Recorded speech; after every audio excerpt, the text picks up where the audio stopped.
All right, welcome back. We are here in the Great Day Kitchen, getting ready for National Lasagna Day, which is this weekend.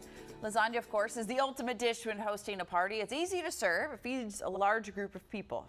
That's right. And joining us today from Carrabba's Italian Grill is managing partner Sarah Meil to show us how to create one of Italy's oldest and most loved recipes. Thank you for being here. You're welcome. Thank you so much for having me.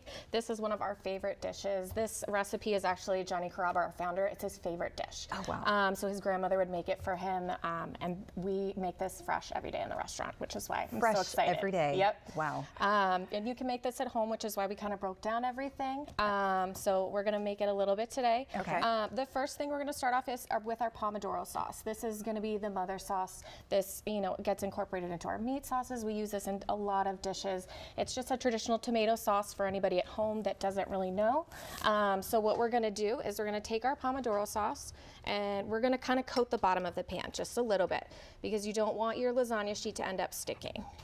Oh. There's your key. Instead of putting like any kind of butter, spray or cheese. butter, you might as well get as much sauce in there. Exactly. Okay. Exactly, because no one wants a crunchy piece of lasagna. No, that's true, yeah. All right, so once we've got that all spread in there, we're gonna go ahead and take our lasagna sheet. Now at Carrabba's, we do a fresh lasagna. If you're at home, you can always go to your grocery store. They always have this, or you can do the pre-boiled. What I'll say is on the packaging, don't boil it for as long as it says.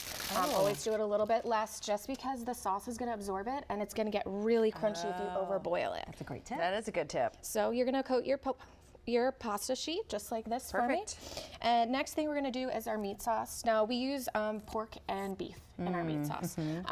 So say if you don't have a family member that maybe doesn't eat pork, you can always do it without it. Right.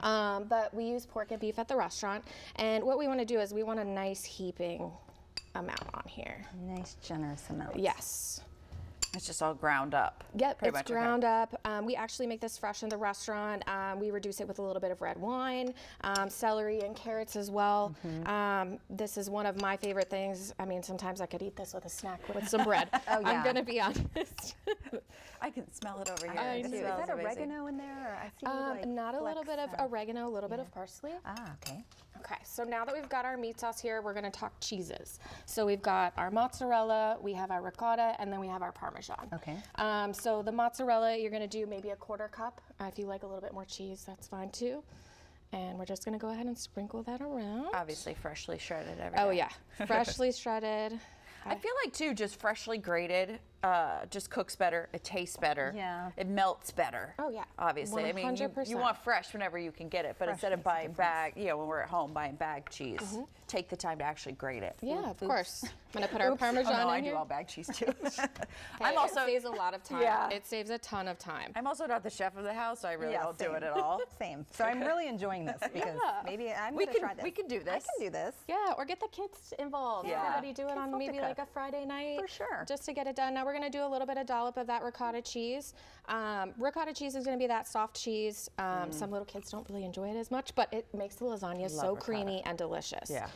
All right, so we're just gonna little get those dollops. Yep. So then what we'll do is we'll go ahead and top this with another lasagna sheet, and then we go for 3 more layers. Okay. And right now our oven should have been preheating at 350 degrees. Okay. So once we put that extra layer on, we'll top it with pomodoro, a little bit of cheese, and then you're gonna cook it for about 45 minutes.